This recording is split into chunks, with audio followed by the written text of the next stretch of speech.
Eli, this house is my father's dream, I say, my voice steady despite the storm in my heart. You can't just claim it because we're married. My husband's eyes narrow, his charm evaporating like mist in the morning sun.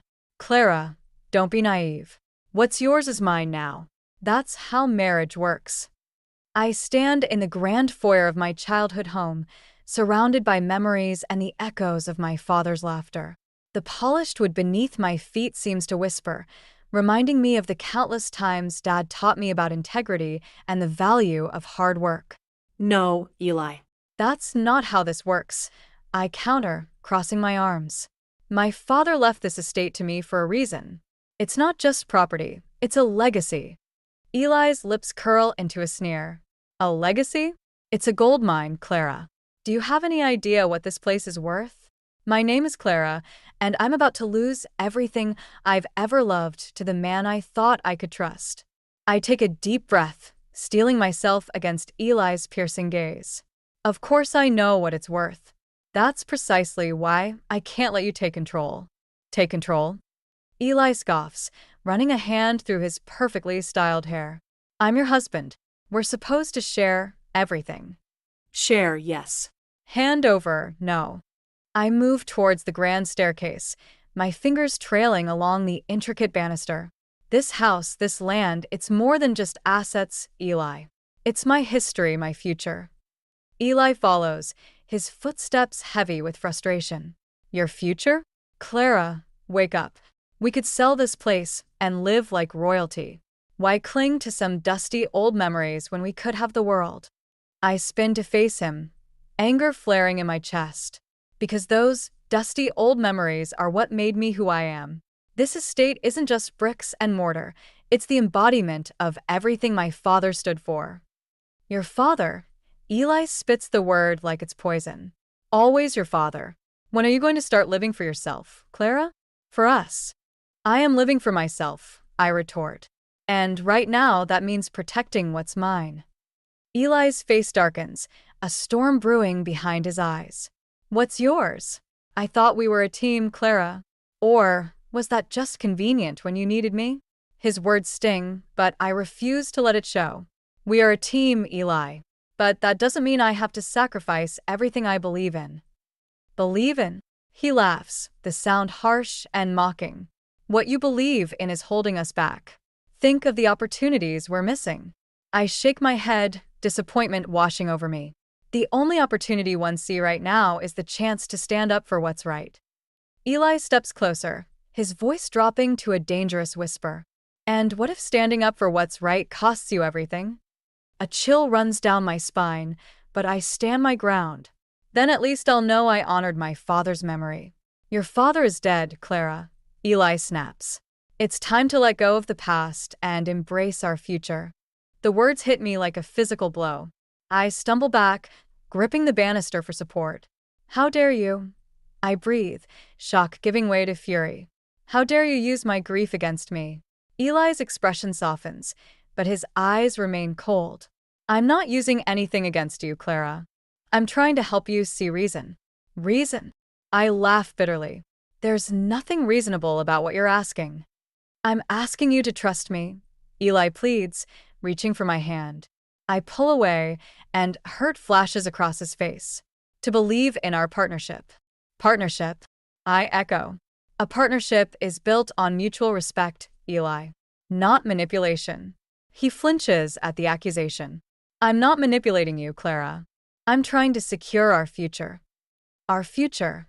I repeat, the words tasting sour. And what about my past? My heritage?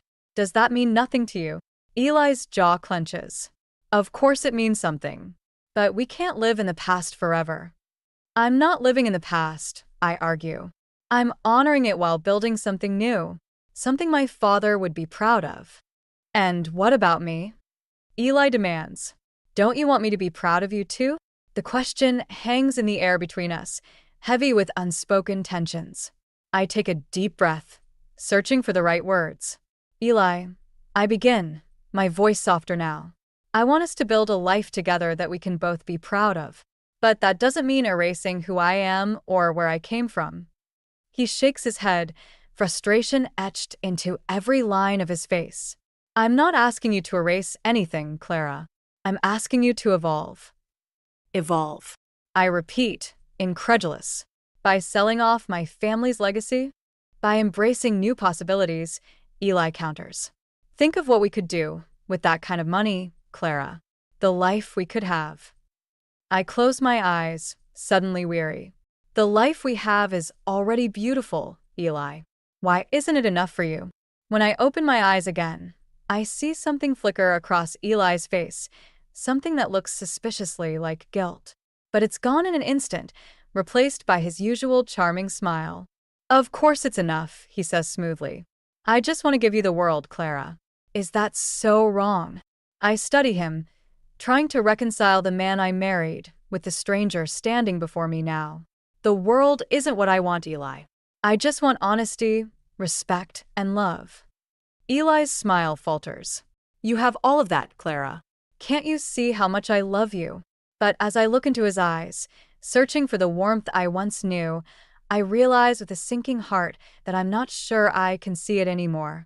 And in that moment, I know that the battle for my father's legacy and my own future has only just begun.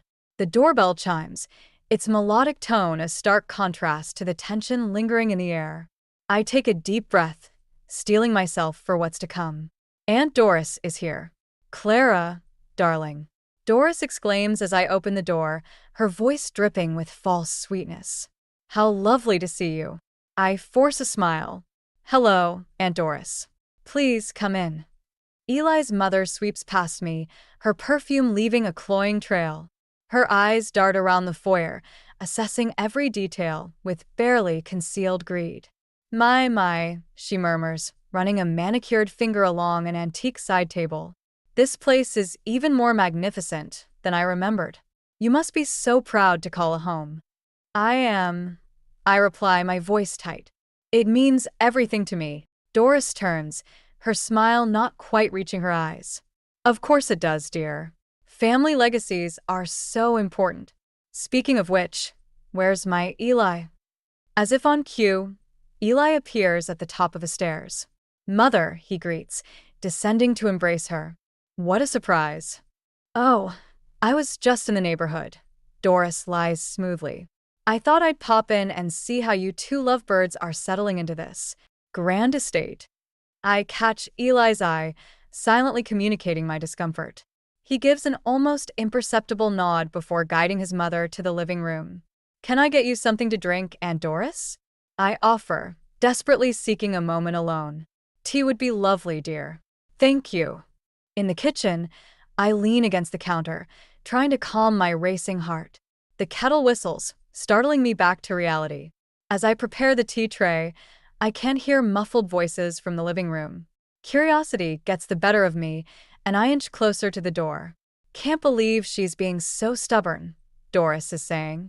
Doesn't she understand what an opportunity this is for both of you? Eli's response is too low for me to make out, but Doris continues undeterred. You need to be more assertive, Eli. This house, this land, it's as much yours as it is hers now. You have every right to benefit from it. My hands shake as I set the cups on the tray. Benefit from it? Is that all they see when they look at my family's legacy? I compose myself and return to the living room, the tea tray a flimsy shield against Doris's scrutiny. Thank you, Clara, she says, accepting a cup. Now, tell me, have you and Eli discussed your plans for this place? It must be quite a burden to maintain. I settle into an armchair, my back straight. It's not a burden, Aunt Doris. It's a privilege. Doris tuts sympathetically. Of course, dear. But surely you must see the potential here. Why, with the right investments, you and Eli could turn this into quite the profitable venture. That's not what my father intended for this estate, I reply, my tone sharper than I intended. Doris's eyes narrow slightly. Your father, God rest his soul, couldn't have foreseen the opportunities available today. Times change, Clara. We must adapt. I feel Eli's gaze on me, waiting for my response. I take a sip of tea to buy time, the familiar taste grounding me. I appreciate your concern, Aunt Doris. I begin carefully. But this estate isn't just a financial asset. It's a part of our family history, a testament to my father's hard work and vision. I intend to honor that. Doris sets her cup down with a clatter. Honor? My dear, the greatest honor you could do your father is to build upon what he started. To let it stagnate out of some misplaced sense of duty is, well, it's selfish, really. The word hits me like a slap. Selfish. I repeat, incredulous. Mother, Eli interjects, his tone warning. But Doris is on a roll. Yes, selfish, she continues. You're not just denying yourself and Eli a chance at true prosperity. You're denying your entire family the benefits this estate could provide. Is that what your father would have wanted? I stand abruptly, my teeth sloshing dangerously. My father would have wanted his legacy respected, not exploited. And with all due respect, Aunt Doris, you didn't know him well enough to speculate on his wishes. The room falls silent, the tension palpable. Eli clears his throat, clearly uncomfortable. Perhaps we should change the subject, he suggests weakly. Doris's lips thin into a tight smile. Perhaps you're right, darling. I can see we've touched a nerve. I only hope, Clara, that you'll give some thought to what I've said. Family should come first, after all. I bite back a retort, knowing it would only escalate the situation. Instead, I excuse myself, citing a need to check on dinner preparations. In the kitchen, I grip the edge of the sink, my knuckles white. The nerve of that woman, coming into my home and presuming to know what's best for my family's legacy. And Eli, why didn't he defend me? As if summoned by my thoughts, Eli appears in the doorway. Clara, he begins, his voice low. I'm sorry about my mother. You know how she can be. I turn to face him, my resolve hardening. Do I, Eli? Because lately, I'm not sure I know how anyone in this family can be. He reaches for me, but I step back. Clara, please. Don't let her get to you. She means well. Does she? I challenge. Or does she just want what's best for you, regardless of what it costs me? Eli's expression darkens. That's not fair. We're in this together, remember? I shake my head, suddenly weary. Are we, Eli? Because from where I'm standing, it feels like I'm fighting this battle alone. As I brush past him to return to our guests, I can't shake the feeling that this is just the beginning of a much larger war. And I'm not sure I'm prepared for the casualties it might bring. The familiar chime of the cafe door brings a smile to my face as I spot Gwen waving from our usual corner booth. It's been weeks since we've caught up, and the sight of my oldest friend is like a balm to my frayed nerves. Clara, Gwen exclaims, pulling me into a warm hug. God, it's good to see you. You look tired. I laugh weakly as we slide into the booth. That obvious, huh? Gwen's eyes narrow with concern. Spill litt, sister. What's going on? As the waitress brings our usual orders, a latte for me, chai for Gwen, I find myself pouring out everything. The arguments with Eli and Doris's visit, the mounting pressure to sell the estate. Gwen listens intently, her brow furrowing with each new revelation. Clara, she says finally, reaching across the table to squeeze my hand. You know I love you, so I'm going to be blunt. What the hell are you doing? I blink, taken aback. What do you mean? Gwen leans forward, her voice low and intense. I mean, why are you letting these people walk all over you? The Clara I grew up with would never have stood for this nonsense. Her words hit me like a splash of cold water. I'm not. I'm trying to keep the peace. Keep the peace. Gwen scoffs. At what cost? Your integrity? Your father's legacy? I flinch at the mention of my father, memories flooding back. Gwen's expression softens. Do you remember, she says gently, that summer when old Mr. Granger tried to buy out your dad's orchard? I nod, a ghost of a smile tugging at my lips. Dad was so angry. Said Granger could offer him the moon, but that land wasn't for sale at any price. Gwen grins. Exactly. And do you remember what he told us when we asked why? The memory washes over me, clear as day. I can almost hear my father's voice, strong and sure. He said, "Girls, there are some things in this world more valuable than money. Honor, integrity, the land beneath your feet. Never let anyone convince you to trade those for a quick buck. That's right, Gwen nods. And he didn't just talk the talk, Clara. He lived it. Every day. I feel tears prickling at the corners of my eyes. I know. God, I miss him so much. Gwen reaches out again, her grip firm and reassuring. He's still with you, Clara. In that house, in that land, and in everything he taught you.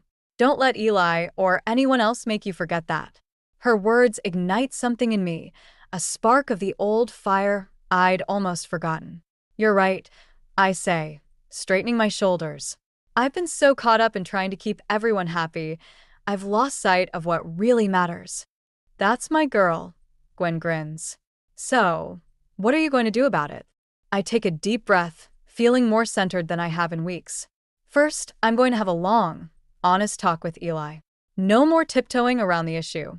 If he can't respect my decision about the estate, then, well, we'll have to figure out where we go from there. Gwen nods approvingly. And Aunt Doris? I can't help but chuckle. Oh, I think it's high time Aunt Doris and I had a little heart-to-heart as well. She needs to understand that her manipulation tactics won't work on me anymore. That's the Clara I know and love, Gwen beams. Just remember, you're not alone in this. I've got your back, always. As we finish our drinks and prepare to leave, I feel a weight lifting from my shoulders. The challenges ahead are still daunting, but with Gwen's support and the memory of my father's strength, I feel ready to face them head-on. Outside the cafe, Gwen pulls me into another hug. Promise me you'll call if you need anything, okay? Day or night. I nod, feeling a lump in my throat. I promise. Thank you, Gwen. I don't know what I'd do without you. As I watch her walk away, I'm struck by a memory of us as children, running through the orchard, laughing and carefree. We've come so far since then, faced so many challenges, but that core of friendship and shared values has never wavered. On the drive home, I find myself taking the long route, past the old orchard my father fought so hard to keep. The trees stand tall and proud, a living testament to his vision and determination. I pull over, drawn by an impulse I can't quite name. The scent of apples and earth fills my lungs as I walk between the rows of trees. I close my eyes, letting the familiar sounds and smells wash over me. In that moment, I can almost feel my father's presence, his quiet strength and unwavering integrity. I won't let you down, Dad, I whisper to the wind. I promise. As I drive the final stretch home, my resolve hardens. The estate isn't just a piece of property, it's a symbol of everything my father stood for, everything he taught me to value. And I'll be damned if I let anyone take that away. Pulling into the driveway, I see Eli's car already parked. My heart races, but not with anxiety this time. No, this is the thrill of determination, of knowing I'm about to take a stand. It's time to fight for what's right, for my father's legacy, and for my own future. And this time, I won't back down. The annual family barbecue at the estate was in full swing, the air filled with laughter, the scent of grilled food, and an undercurrent of tension I couldn't shake. I watched from the patio as Eli charmed a group of distant relatives, his easy smile never quite reaching his eyes. Clara, dear. My mother's voice cut through my thoughts. Come help me with the salads, won't you? Grateful for the distraction, I followed her into the kitchen. As we worked side by side, I could feel her concerned gaze. Is everything all right, sweetheart? She asked softly. You seem distracted. I forced a smile. I'm fine, Mom. Just a lot on my mind. She nodded, unconvinced. You know you can talk to me about anything, right? Your father, and I always wanted this place to be a source of joy for you, not stress. The mention of Dad sent a pang through my heart. I know, Mom. I'm trying to honor that, I really am. Before she could press further, Cousin Ben burst into the kitchen, his face flushed with excitement and probably a bit too much fear. Clara, there you are, he exclaimed. You won't believe what I just heard. I exchanged a wary glance with my mother. Ben had always been a bit of a loose cannon, prone to gossip and exaggeration. What is it, Ben? I asked, bracing myself. He leaned in conspiratorially. I was talking to old Mister. Jameson, the real estate guy. He says this place could be worth a fortune. Like millions. I felt the blood drain from my face. Ben, that's not. But he was already barreling on. Can you imagine? With that kind of money, you and Eli could do anything. Travel the world, start a business, buy a yacht. Ben, my mother interjected sharply. That's quite enough. The value of this estate is a private family matter. But the damage was done. Through the kitchen window, I could see Eli's head snap up, his eyes locking onto mine with an intensity that made my stomach churn. I'm sorry, Ben mumbled, finally sensing the tension. I just thought it was exciting news. I forced a tight smile. It's okay, Ben. Just maybe keep that information to yourself from now on, all right? As Ben shuffled out, looking chastened, I turned to my mother. Mom, She held up a hand, her expression grave. Clara, listen to me. Your father and I always knew the potential value of this land. But we also knew its true worth couldn't be measured in dollars. Whatever you decide to do, remember that. I nodded, fighting back tears. I will, Mom. I promise. The rest of the afternoon passed in a blur. I could feel Eli's eyes on me constantly, his charm dialed up to 11 as he worked the crowd. I did my best to avoid him, making small talk with relatives and trying to ignore the growing knot of dread in my stomach. As the sun began to set and guests started to leave, I found myself cornered by Eli near the old oak tree where my father used to hang our swing. So, he said, his voice low and intense. Millions, huh? I steeled myself, meeting his gaze. It's just speculation, Eli. And even if it's true, it doesn't change anything. His eyes flashed with something dangerous. Doesn't change anything? Clara, do you hear yourself? This could be our ticket to the life we've always dreamed of. The life you've dreamed of, maybe, I shot back. This estate is already my dream, Eli. It's my home, my heritage. I won't sell it off for any price. Eli's charming facade cracked, revealing a glimpse of the anger simmering beneath. You're being selfish, Clara. Think of what we could do with that kind of money. Selfish. I repeated, incredulous. For wanting to honor my father's legacy? For valuing something beyond its price tag? He grabbed my arm, his grip tight. Your father is gone, Clara. It's time to think about our future. I wrenched away from him, my voice shaking with fury. Our future? The only future I see right now is one where you care more about money than about me or my family's wishes. A twig snapped nearby, and we both turned to see Cousin Ben standing there, his eyes wide with shock. I'm sorry, he stammered. I didn't mean to interrupt. I'll just. As he hurried away, I could feel the weight of what had just happened settling over me. The secret was out, and with it, any pretense of harmony in my marriage. Eli's expression hardened. This isn't over, Clara. We need to talk about this rationally, without all this emotional baggage clouding your judgment. I watched him stalk away, my heart pounding. In that moment, I realized that the battle for my father's legacy and my own future had just escalated beyond anything I'd imagined. As the last of the guests departed, I found myself standing alone on the porch, looking out over the land that had been in my family for generations. The weight of responsibility pressed down on me, but with it came a surge of determination. I pulled out my phone, my fingers hovering over Gwen's number. I needed an ally, someone who understood what this place meant to me. As I hit dial, I took a deep breath, steeling myself for the fight ahead. Whatever came next, I knew one thing for certain. I would not let my father's dream die without a fight. The true value of this estate couldn't be measured in dollars, and it was time for Eli and everyone else to understand that once and for all. The tension in the house was palpable, a living thing that seemed to pulse through the walls. I sat at the kitchen table, a cup of untouched coffee growing cold before me, as I listened to Eli's footsteps pacing in his study upstairs. It had been 3 days since the family barbecue, 3 days of stilted conversations and loaded silences. I knew Eli was planning something. I could see it in the furtive glances he cast my way, in the hushed phone calls that abruptly ended when I entered a room.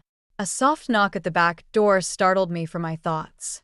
I opened it to find Gwen, her face etched with concern.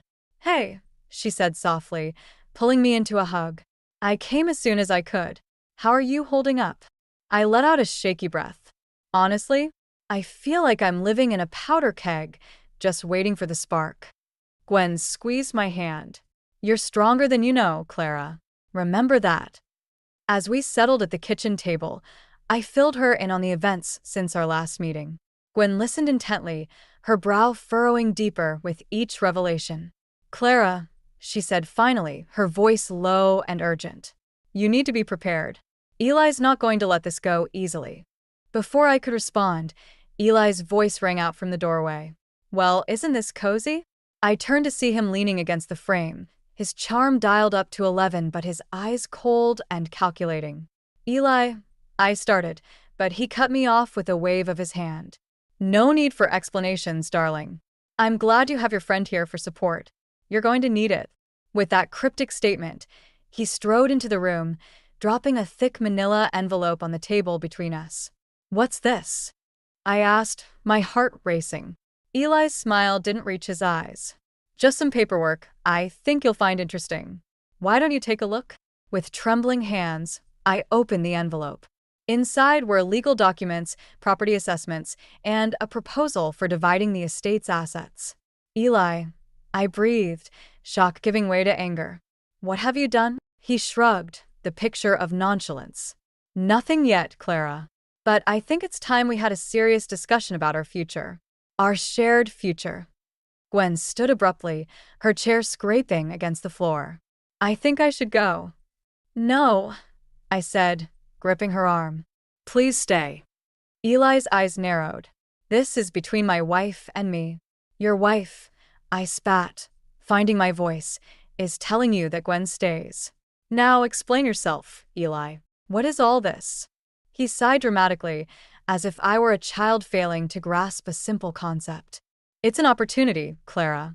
A chance for us to secure our future, to build something truly remarkable. By selling off my family's legacy?" I countered, my voice rising. "By betraying everything my father worked for?" Eli's facade cracked, revealing a glimpse of the frustration beneath. "Your father is gone, Clara. How long are you going to let a dead man's wishes dictate our lives?" The words hit me like a physical blow.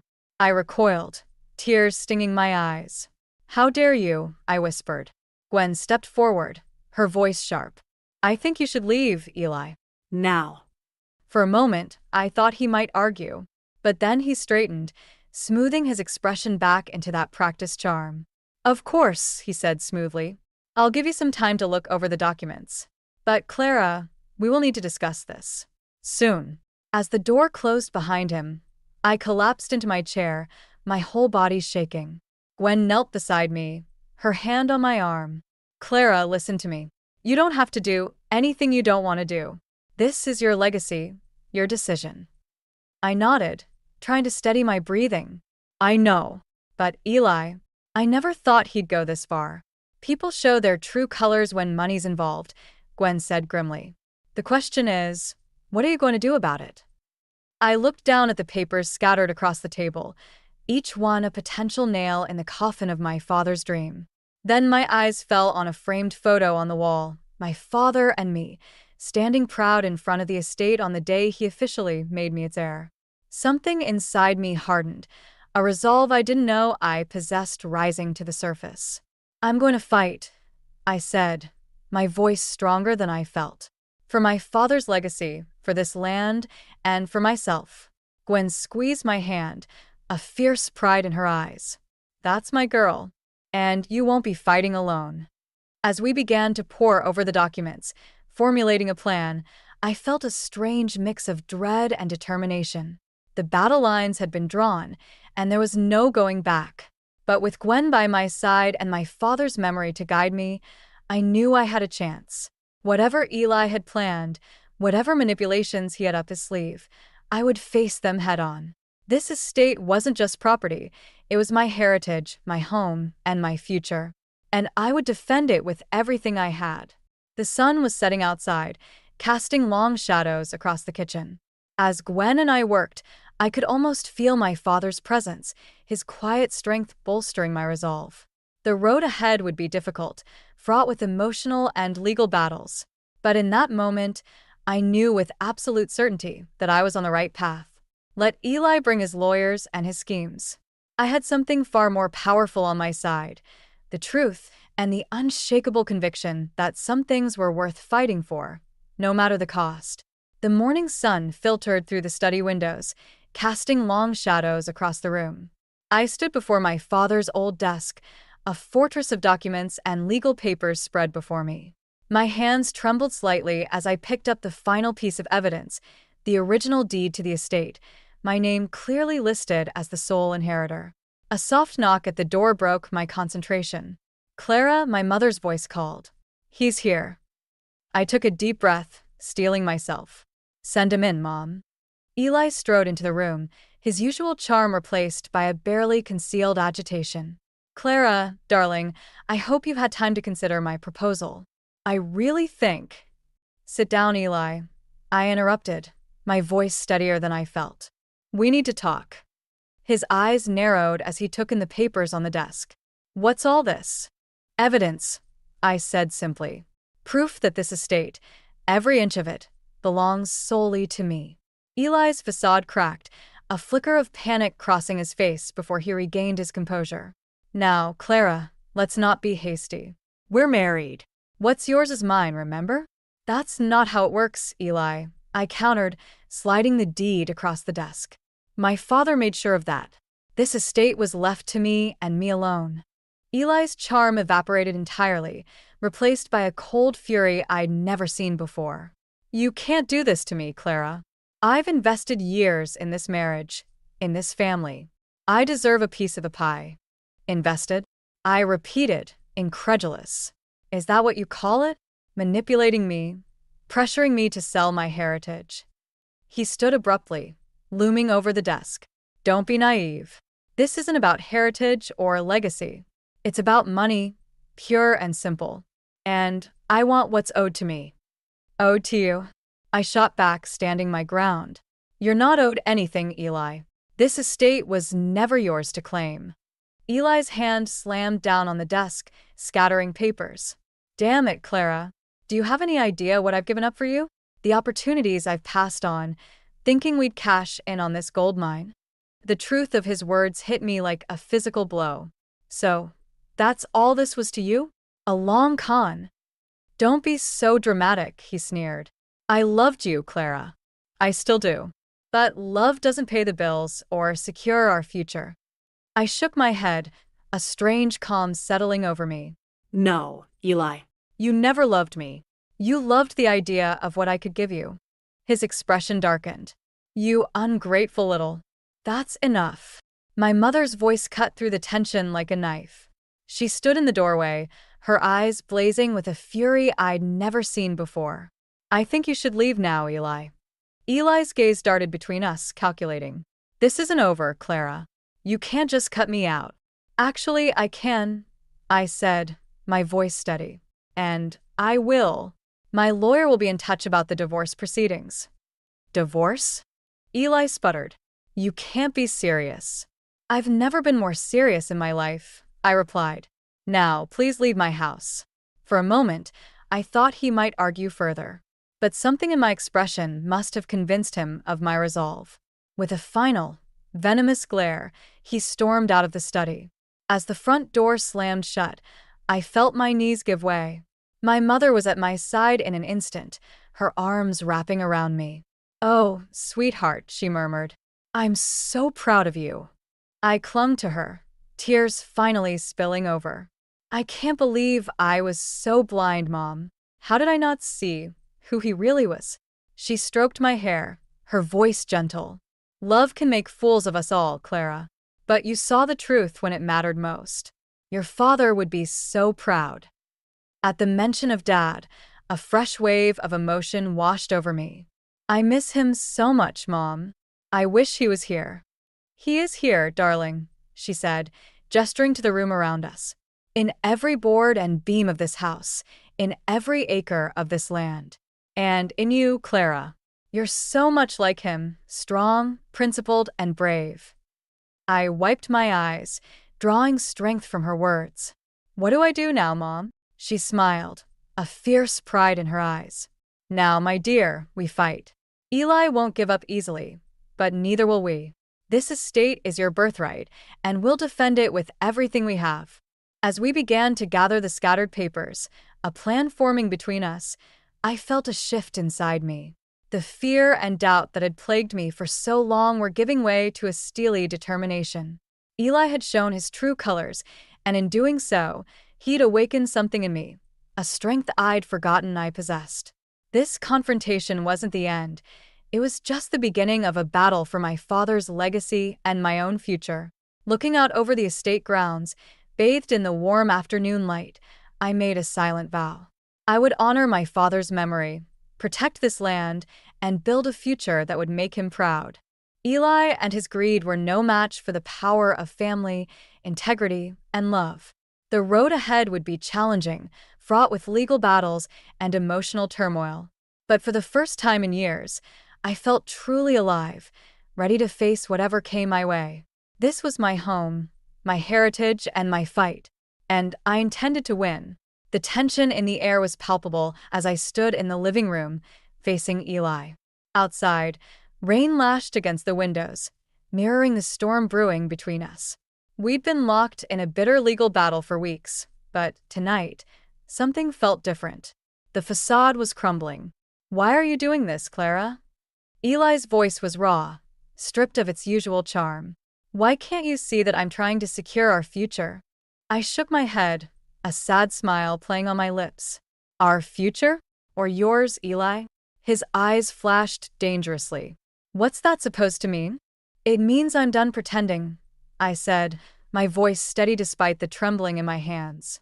I want the truth, Eli. All of it. No more games, no more manipulation. For a moment, I thought he might maintain the charade. But then something in him seemed to break. He sank onto the couch, his head in his hands. You want the truth? He said, his voice muffled. The truth is, I never thought I'd be good enough for you, Clara. For this life. I blinked, taken aback by the sudden vulnerability. What are you talking about? Eli looked up, his eyes red-rimmed. Look at this place, Clara. Look at your family's legacy. I'm just a guy from the wrong side of the tracks who got lucky enough to marry you. I thought if I could prove my worth, if I could turn this estate into something even greater, maybe I'd finally belong. The revelation hit me like a physical blow. Eli, I know, he cut me off. You never made me feel less than. But I did.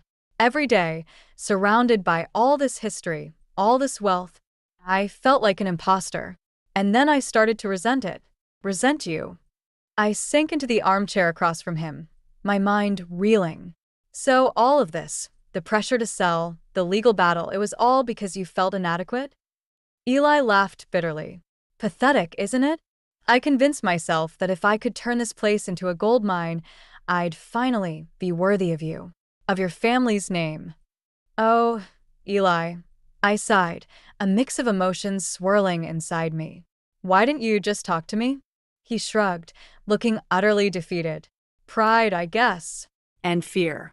It was easier to focus on the money, on the potential, than to admit how insecure I really was. As the truth of Eli's motivations unraveled before me, I felt a strange mix of anger and pity. Do you realize what you've done? The trust you've broken? Eli nodded, unable to meet my eyes. I do now. I got so caught up in proving myself that I lost sight of everything that really mattered. I became the very thing I was afraid of being, unworthy of you. The admission hung heavy in the air between us. Outside, the storm raged on, but inside, a different kind of tempest was calming.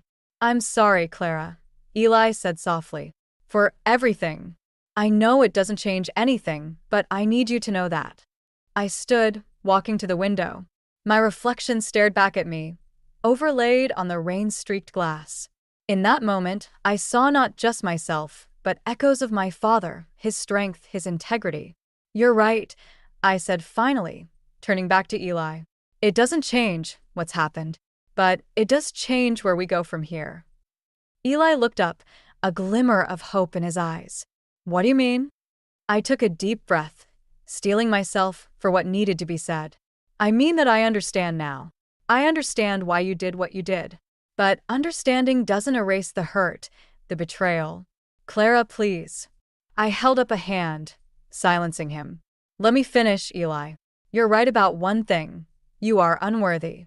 Not because of where you come from or what you own, but because of the choices you've made. The man I married would never have resorted to manipulation and greed, no matter how insecure he felt. Eli's shoulders sagged, the last vestiges of his defenses crumbling. So, this is it then? We're really over? I nodded, feeling a strange sense of calm wash over me. Yes, Eli, we're over. But it's not because you're not good enough for this estate or my family's name. It's because you forgot what really matters: trust, integrity, love. Those are the things my father valued above all else, the legacy he truly left me. As the words left my mouth, I felt a weight lifting from my shoulders. The path ahead was clear now, free from the shadows of doubt and manipulation. What will you do? Eli asked, his voice small. I smiled, thinking of the conversations I'd had with my mother, with Gwen. I'm going to honor my father's memory, not by clinging to the past, but by building something new, something that serves the community, that makes a real difference. Eli nodded, a flicker of the man I'd once loved showing through. He would be proud of you, Clara. I hope you know that. I do, I said softly. And I hope one day you'll find a way to be proud of yourself, Eli, without needing to prove anything to anyone. As Eli gathered his things to leave, the storm outside began to subside. A ray of sunlight broke through the clouds, illuminating the room. It felt like a sign, a promise of brighter days ahead. Watching Eli's car disappear down the driveway, I felt a complex mix of emotions: sadness for what was lost, anger at the deception, but also a profound sense of liberation. The battle was over, but a new chapter was just beginning. I turned back to the house, my legacy, with renewed purpose. It was time to stop fighting the past and start building the future. A future my father would be proud of, and one I could face with my head held high. The sun rose over the estate, its warm light spilling across the newly renovated community center. I stood on the porch, coffee in hand, marveling at how much had changed in just a few short months. Ready for the big day? My mother's voice startled me from my reverie. I turned, smiling. As ready as I'll ever be. Today was the grand opening of the Lyle Thompson Community Center, named in honor of my father. What was once a symbol of personal wealth had been transformed into a beacon of hope for the entire town. As we walked through the building, making last-minute preparations, I couldn't help but feel a swell of pride. The library, filled with books from Dad's personal collection. The art studio, where local artists could teach and create. The garden, where we'd grow fresh produce for those in need. Your father would be so proud, Clara, Mom said, squeezing my hand. I nodded, feeling a lump in my throat. I hope so. The sound of car doors slamming drew our attention. Through the window, I saw Gwen arriving with a group of volunteers. And behind them, a familiar figure that made my heart skip a beat. Eli. I hadn't seen him since our last confrontation, since the day he'd finally admitted the truth about his motivations. Part of me had hoped he wouldn't show up today, but another part knew this moment of reckoning was necessary. Do you want me to ask him to leave? Mom asked, her voice tight with concern. I shook my head. No, it's okay. I need to do this. Taking a deep breath, I stepped outside to greet the arrivals. Gwen rushed forward, enveloping me in a hug. This place looks amazing, Clara, she gushed. I can't believe how much you've accomplished. I smiled, grateful for her unwavering support. I couldn't have done it without you. As the volunteers filed inside, Eli approached cautiously. He looked different, humbler somehow, the sharp edges of his ambition softened. Clara, he said softly, I hope it's okay that I came. I wanted to see what you've created here. I studied him for a moment, searching for any hint of his old manipulative charm. but all I saw was genuine regret and admiration. "It's okay, Eli," I replied. "I'm glad you're here. This, this is what I was trying to explain to you all along. This is my father's true legacy." Eli nodded, his eyes taking in the transformed estate. "I see that now. Clara, I'm sorry. for everything. You've done something incredible here, something I never could have imagined." His words, so different from the greedy demands of months past, touched something in me. Not forgiveness, exactly, but understanding. Thank you, Eli, I said. "I hope you find your own way to make a difference in the world." As he walked away, I felt a chapter of my life closing. But the day was just beginning, and there was work to be done. The grand opening was a whirlwind of activity. Families poured in, exploring the new facilities with wonder and excitement. Children laughed in the playground, seniors gathered in the community room, and teenagers marveled at the state-of-the-art computer lab. As I moved through the crowds, greeting neighbors and answering questions, I caught glimpses of the impact we were already making. A single mother signing up for free childcare so she could attend night classes. An unemployed factory worker learning about job training programs. A lonely widower finding companionship in a book club. This was what Dad had always dreamed of, a place where the community could come together, where everyone had a chance to grow and thrive. As the day wound down, I found myself back on the porch, watching the sunset paint the sky in brilliant hues. Gwen joined me, handing me a glass of champagne. "To new beginnings," she toasted. I clinked my glass against hers. "And to honoring the past." We stood in comfortable silence, reflecting on the journey that had brought us here. The battles fought, the truths uncovered, the strength found in adversity. "You know," Gwen said softly, "I saw Eli earlier. He was volunteering in the food pantry, if you can believe it." I raised an eyebrow, surprised. "Really?" She nodded. "People can change, Clara. Sometimes they just need to see a better way." Her words settled over me, bringing a sense of peace I hadn't realized I was missing. The anger and hurt I'd carried for so long began to dissipate, replaced by a quiet resolve to keep moving forward. As the last of the visitors left, I walked through the quiet halls of the community center. Each room held the promise of lives changed, of a community united. In the library, I paused before a portrait of my father, his kind eyes seeming to twinkle with approval. "We did it, Dad," I whispered. "We turned your dream into something even greater." Outside, the estate grounds stretched out before me, no longer a symbol of personal wealth, but a shared treasure for all to enjoy. The setting sun cast long shadows across the land, but for the first time in months, I felt only light within me. This was my legacy now, not just preserving what my father had built, but expanding on it, using it to lift up others. The journey had been difficult, filled with betrayal and heartache, but it had led me here, to this moment of clarity and purpose. As I locked up the community center for the night, I felt a profound sense of gratitude. For my father's wisdom, my mother's support, Gwen's friendship, and even for the challenges that had shaped me. The estate stood silent in the gathering twilight, no longer a battleground, but a sanctuary. And as I walked towards home, I knew that whatever challenges the future might bring, I was ready to face them, stronger, wiser, and more determined than ever to honor the true value of my inheritance.